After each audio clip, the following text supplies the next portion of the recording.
Hi, beautiful people, Katui, Guinea, USA. Once again, welcome to yet another video, and it's nice to see you. Subscriber list is still growing, and if you're new here and you haven't subscribed, please consider subscribing, like, share, and give a comment of what you think about how we are doing in this journey. Are you still applying for green card? The deadline is 5th November. So days are counting. We're just almost there. Remember, the results will come out in May next year. So guys, people of last minute, go ahead, go and apply. For people of this is for 2026. Yes, that's where we are talking about. And for guys who won 2025, I know you're very excited. You already received your 2NLs. I was actually going through some other channel, and I can see in another group that I'm in, there's already one person from, is it Ivory Coast? I guess they've already gone for their interview, and I guess they received their visa. So I'm very excited for them. Guys, the journey has started now. 2025, guys, you received your 2NLs. Remember, we had a discussion about what to do when you get your 2NLs. The document, you need to book and confirm your interview with the US Embassy. Create an account with the US Embassy, book for your medicals at IOM, go to NEC, Kenya National Examination Council, go certify your NEC certificate, your Form 4 certificate, because they will not send the results to you, they will send them straight to the embassy. So you go request, you pay the fee. In our time, we were paying 2,300. I don't know how much it is now. So just go inquire, pay, and they will send your KCSE certificate to the embassy before you go for the interview. And remember to follow up. Remember to follow up. Don't just go pay and say, I've paid now, they will send. Those people need follow up. So pay, follow up. And book for your medicals. Now, uanze kutafuta pesa, there's money for medicals, there's money for interview. And today we are talking about specifically host documents. Okay, your host should have sent you or promised to send you their tax documents, affidavit of support, and the identification document, which is either the driver's license or passport if they are US citizens. But they can still send you the driver's license even if they are US citizens. It depends on what they want to send you. Most people prefer to send their driver's license because it doesn't have so much personal information. And it also is the document that has the address. So it will kind of confirm that actually, really, for sure, your address, your host lives in the address that they have written in the supporting documents. Yeah. And I want to reiterate this, guys. If you find someone who is willing to give you their documents, a host who is willing to give you their documents, respect that person and keep their information very, very confidential. These people are releasing very, very sensitive information of theirs. I didn't realize that until I got the information from my uncle. He's the one who hosted us. If you see a person giving you their documents, they actually really trust you, and they hope against all odds you are not going to betray that trust, and you're going to keep the information sensitive. Remember, tax documents, see, it's not information that you go displaying uku kila mahali. It's very sensitive information. So if they give you, keep it safe, trust, be trustworthy, and just keep it safe, and be a person of integrity. That is what I can say. So now to the Form I-134, or the Affidavit of Support. It's a very long document. It's very long and it's very confusing. You don't know what to fill where. It actually makes your mind spin. So today I promised that I will help you fill the Form I-134 or give you an idea of what to fill where. So I've just done a separate recording from this, and I am going to take you through what I did. I haven't like literally filled it, but I've taken you step by step on how to fill it. So without much of ado, let's delve in and let's fill the form I-134. There we go. So guys, this is the form I-134, or the Affidavit of Support.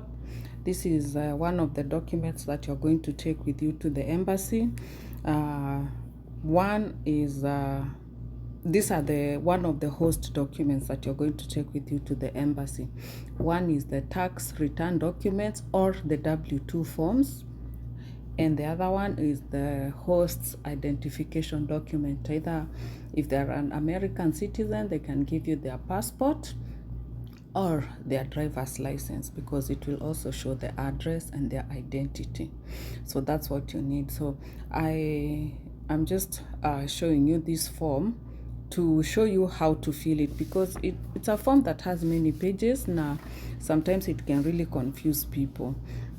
They keep updating it. The one that we filled the last time, I was going through mine, and it's a little bit different from this. Not really different, it's just that some part they have omitted. But basically the main information that the embassy needs is on this page. You can see page 1, part 1, basis for filling or filing this form. You can see here it's saying, I am filling this form on behalf of. So this one, it's you who will fill, the person who is being sponsored, the person going to the embassy. This is your part for you to fill. So like for us, this is the part that I filled, me as the what were we calling ourselves? The person who won the DV lottery is the person who was filling this. So for you, it's you who is going to fill yours and on behalf of your family members. So the part I am filling this form on behalf of another individual who is the beneficiary. So this part, I am the one who is going to fill. No, actually, let me just take this back again. I am filling this form. You can, if you're the one, if it's the host who is filling, they'll say another individual who is the beneficiary. Or I am filling this form as myself, for myself as the beneficiary. So in this case, tick that box that says another individual who is the beneficiary, because this one now is the host who is filling this form. Actually, yes, it is the host who is filling this form. Sorry for the confusion. So I'll take that again. It is the host who is filling this form. So they will tick the box that says another person who is the beneficiary. So if it's me who is hosting, I'm the one who is going to fill. Okay, so this part, another individual who is the beneficiary, because remember, it is the host who is supporting you. It is the host who is filling the affidavit of support. So they will fill another individual who is the beneficiary. Then we go to part 2. Part 2 is now the information about the beneficiary. Now here, it's your name. It's your name because now you're the beneficiary. So this will be your name, the person who is going for the interview. So in this case, family last name. If it was me, I would put my last name, Zala, and then my first name, Ruth, and my middle initial, or my middle name. So that's you now, the person who is going to the embassy. Part 2 is asking if you've ever used any other name. If you've ever used any other name. For me, that one, I didn't have any other name. But for you, if you have any other name that you've ever used or changed, you can fill that number 2 over there that says other names used. But most of us don't have other names we've used, so you skip that. Then you go to number 3, your date of birth. Okay, your date of birth. You, the person who is going for the interview, that's your date of birth, your gender, and then the alien registration number. That one is not applicable to you. That one you'll be given after you get the visa. Once you get the visa, they will give you the alien number. So that one, you leave it blank for now because you don't even have it. Then your place of birth. Your place of birth, where you were born, the city. Like for me, I was born in Mombasa, so I will fill Mombasa. The state of province, it's the Coast province, and the country is Kenya for me.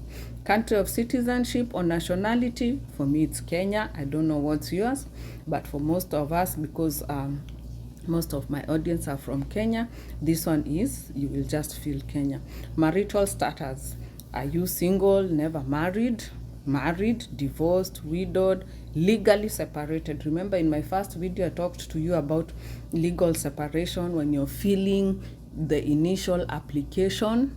Okay, if you are married and you don't have a legal separation from the lawyer, like if you just had a disagreement and you moved, like your husband lives in another place and you live in another house, that's not a legal separation, so you're still married unless you went to a lawyer and got a legal separation.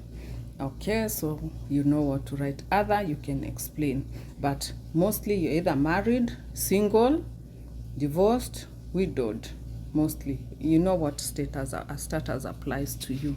Then you go to the next part. Part 2 is the information about the beneficiary. This is now your mailing address. So if you have your own box number, well and good. If you don't have your own PO box number, remember this is a PO box number.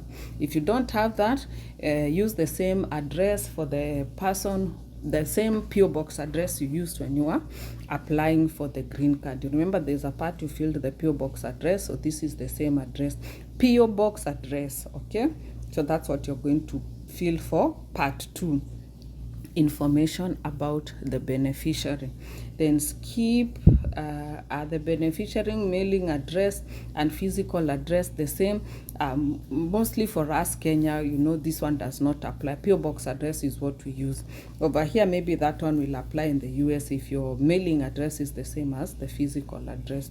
So skip that part of are the beneficiaries address and mailing address and physical address the same unless it applies in your country.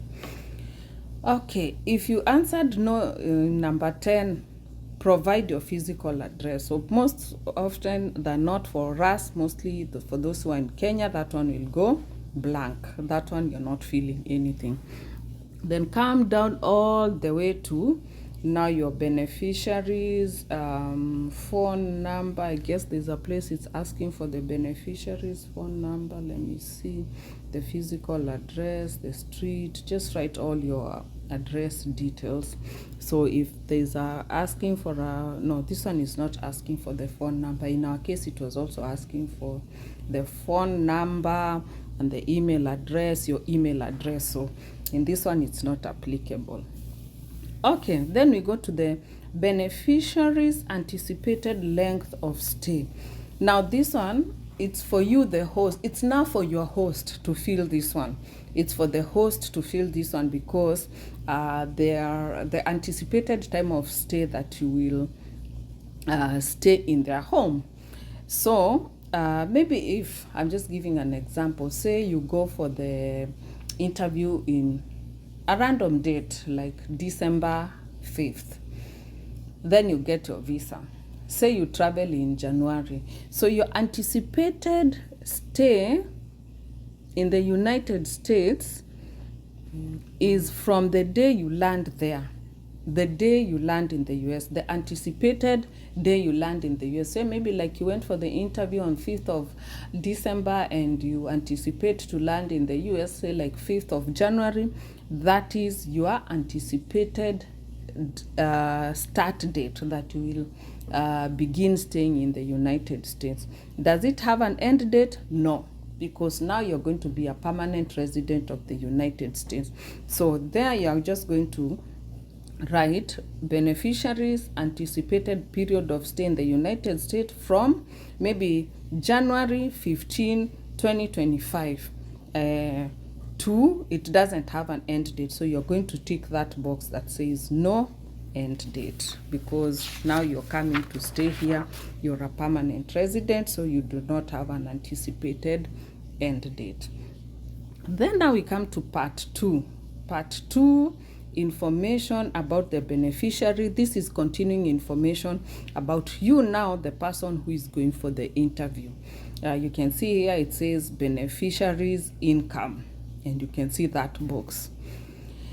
If you're the only person, if you're an individual who is going for the interview and you don't have a family, you will only fill the first box, okay? So you'll fill your name, your date of birth, relationship to the beneficiary. You can write, if you're the one, of course you're not the one who is sponsoring yourself, so the relationship, just write beneficiary. Just write beneficiary on this part, okay? So your name, date of birth, relationship, here just write beneficiary. Income, write 0. Just write 0. You can see they're asking in here, just write 0. If you're having a family, maybe like for me, it was myself, my husband, and my 2 kids. So there's a box for each of them. I guess if you have more than this, maybe you'll just have to have an extra page or an extra, just write down below there. But for me, it was myself in the first space, my husband, then my first child and my second child, the ones that we were traveling with. And all on the relationship part, the first part, you as the primary winner, you're the beneficiary. Then on these other parts, it will be if you have a child, if you have a husband, or if you're the wife, or you're the husband who is the primary winner, and you're going to fill your wife. So all the other people, so for yourself, you're going to be the beneficiary. Every other person, the relationship is going to be beneficiary derivative.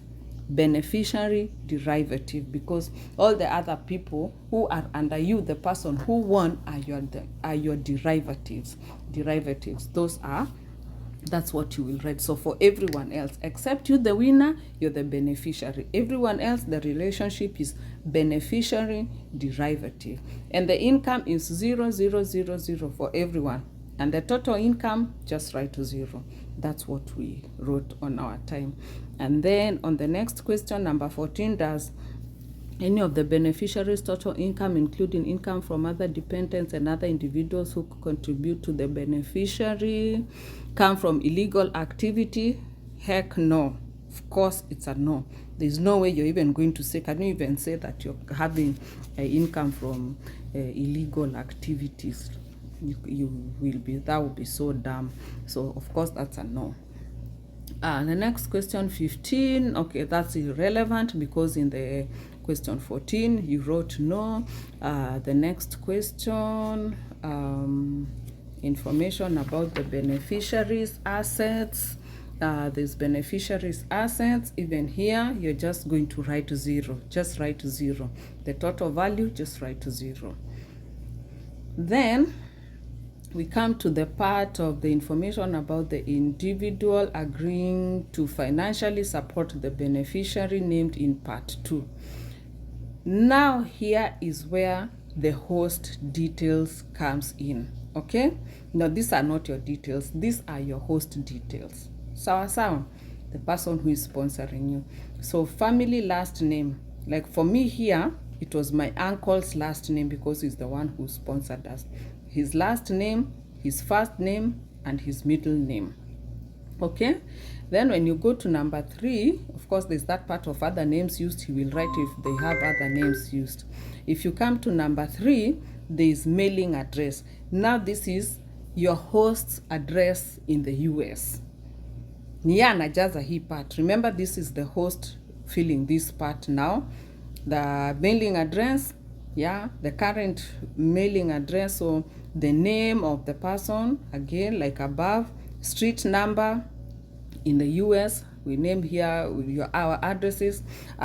First of all, it's the street number and and the house number. The house number, the street number, the city, and then the state and the zip code. If you're living in an apartment or suite or floor, you write the floor number.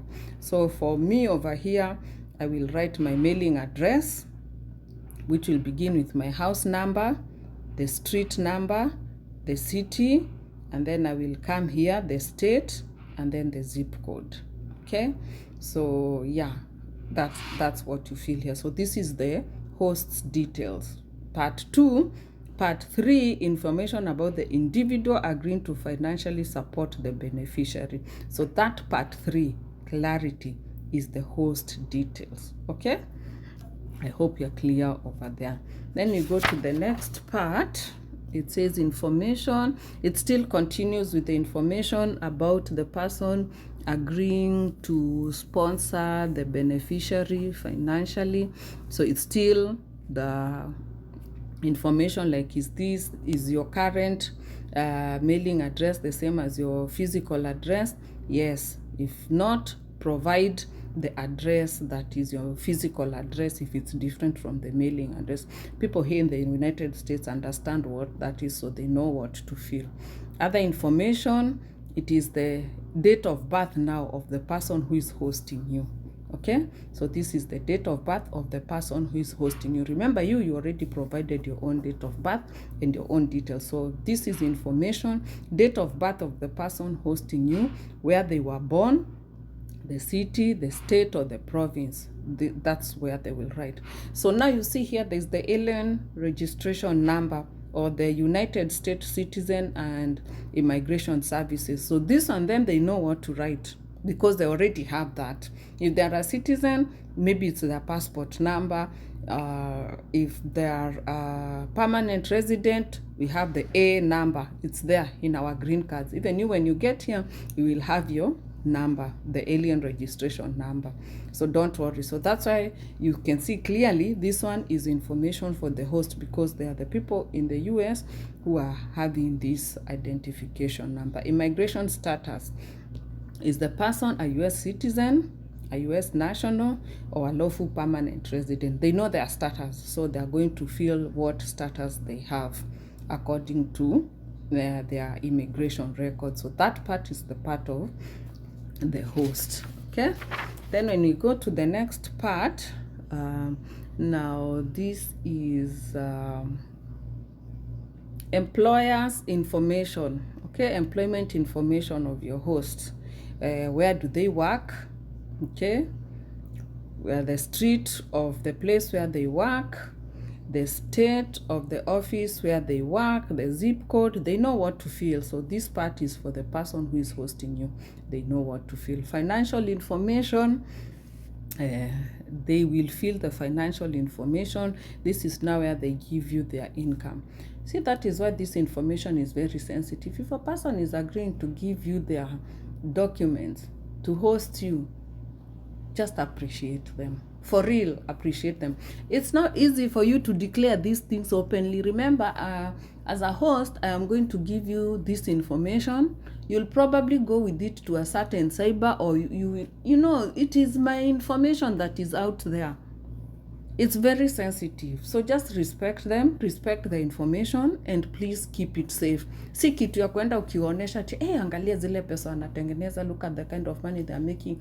That they have trusted you and given you very, very sensitive information. Remember, even in the tax return documents, that thing has very sensitive information, including their social security number. So guys, kama mtu has agreed to give you that information, respect them and keep the information very, very safe. You know, we've had cases of people, when it gets to this point, maybe you're chatting, most people don't know exactly what it means to host someone, that you're going to give out your sensitive information. They say, oh yeah, ukishinda, yeah, I will host you. Then when that time comes, you get the 2NL, you ask the host to give you their information. Wakisikia the kind of documents you're asking from them, tax documents, all they go missing. Most people go missing. People don't easily give this information. So if you have someone who is giving you this information, respect them and keep the information very, very confidential. Si kitu ya kushinda ukienda kutangaza huku. So yeah, so they are going to give you, you're going to fill that part, the host is going to fill that part, they will give you their, remember, they can't lie, because this part where they're giving you this information will have to be accompanied by their tax return documents. Na huku hakuna chenga, it is the way it is in the books, so just respect them. So so that is that. And then the next part is okay, it's asking And now the host is being asked, have you previously submitted a Form I-134 on behalf of a person other than the beneficiary? This is in a case scenario where maybe this host is is providing documents to more than one person. So they will fill that, then they will give the details of the other person they have sponsored. If not, that is not applicable to them. So you go all the way straight to the other part. So information about the individual, this is continued. Intent to provide specific contribution to the beneficiary. Here, just as the host will write, I do not intend to make specific contributions. It's so hard to give specific contributions of what you're going to say. So just tick that. And for this part here, this box down here, just write, I will give all financial support until the beneficiary is stable.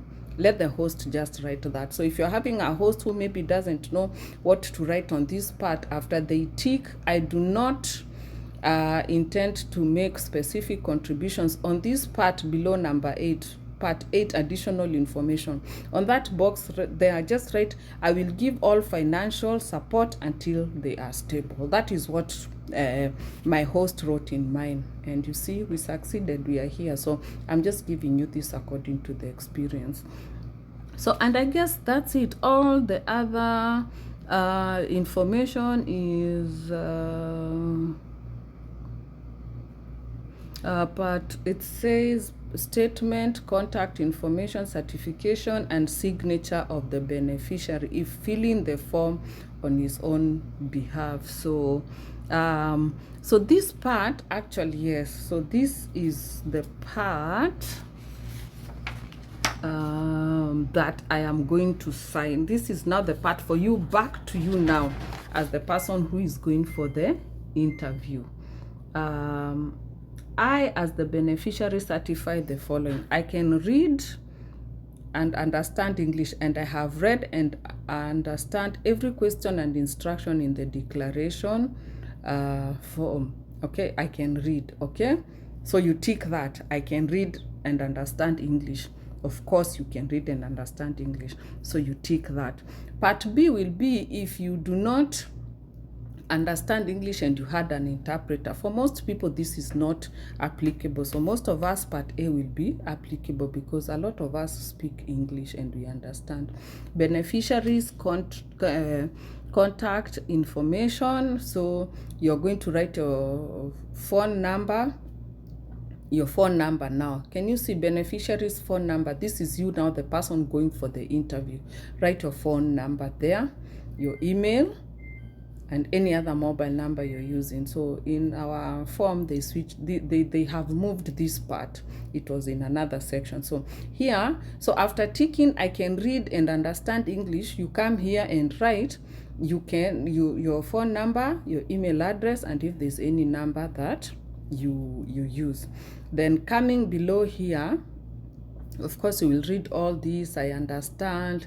I reviewed and provided or authorized all the information in my declaration. Then can you see this part written beneficiary's signature? Now it is you to fill the beneficiary, the person going for the interview, the person seeking to relocate to the US. So you're going to sign and date. Okay, and remember, when you're dating, you can see the way it says month, date, year. That is how Americans write their date. For example, like today is October 25th. So they will not start like Kenyans. We are used to starting with 24/10/2024. In the US, they start the other way around. It's the month. So it will be 10/24/2024 or whatever date it is, but just start with the month. That's how they write their dates. And then we move forward.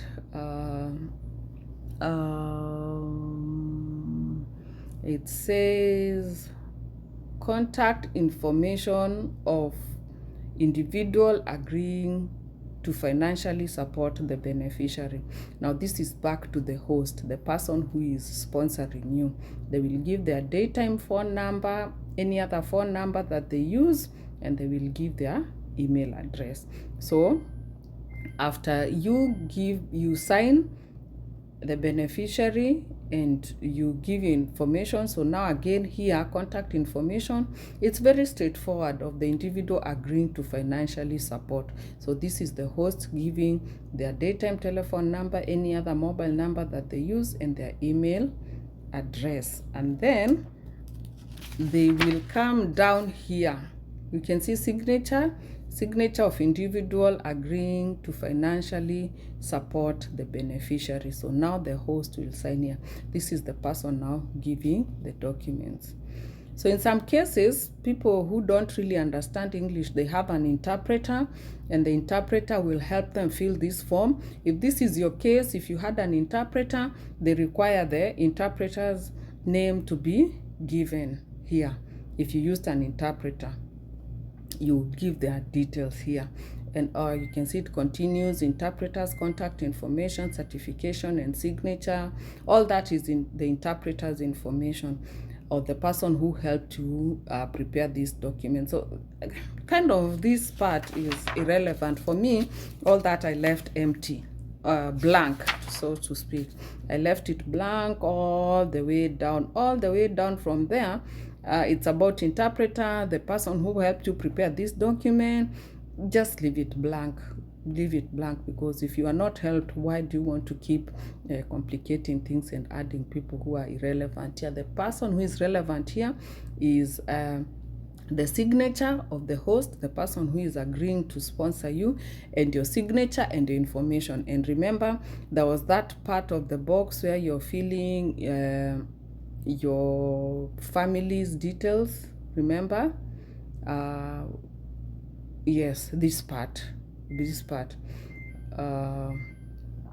your full name, and also now the people who are traveling with you.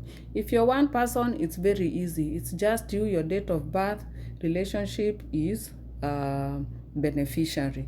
If you have other people like your family members, after you remember what I said, it is beneficiaries, derivatives. Okay, so yeah, so that's it. So that's how we feel this, and I wish you all the best, guys, in this journey. If you have any questions, please don't hesitate to ask. Thank you so much. Okay, guys, so you've seen how to fill the form I-134, or the Affidavit of Support. I know you may still have questions, and I'm open for any questions. Please don't hesitate to leave a comment there. And like I said, I'm also on TikTok, Katui Agini. Find me there. We can interact there too.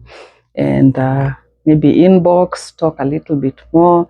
But that's how you fill the form I-134, or the Affidavit of Support.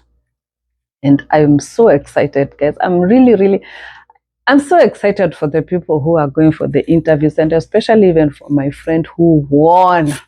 And that is why I'm coming out all guns blazing. I am not leaving every information that I have according to my experience. I always say in my videos that I may not give everything, but I am giving this according to my DV 2022 journey, what I experienced and what I can share.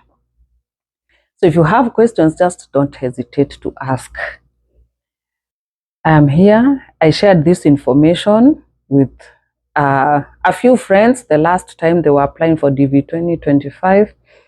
And when my friend won, I said, hey, I'll go out there and speak and share this information on a platform where I will reach even those who don't know me, or when we knew each other, we can't connect, we don't talk, not because of anything, but hey, we just can't reach each other on a personal basis. So that is the information, and I will still continue to channel you with more information that I get. or according to the experience that I will get, is the more I stay here, the more maybe I get other avenues or I learn of other avenues. Unajua, the more you stay in a place, the more you continue learning things. The more I learn, the more I will share with you. But for now, the information that I have is about green card. Go apply. It's still open for DV 2026. Go apply. I gave the link in my first video. Maybe I will still, let me just attach it here. In the description, I will again put the link. So go apply. Remember, I will still give you Vivian Nauma's number. The lady who helped us so much, has been helping so many of my friends. Go to her, she'll help you. Get a nice photo, apply, and guys, I wish you all the best. I am looking forward to May next year to get calls or maybe interact with people and they tell me, hey, the information that you gave us imetusaidia. We also went, we applied, and we have won the DV lottery. We are coming to the US. Yes, your American dream starts here. Thank you guys for interacting with me once again, and I will see you in the next video with more information or even entertainment. Maybe I'll look for something entertaining this time and share it with you. Guys, see you. I love you. Hey, subscribe, like, share, comment. See you in the next video. Bye-bye.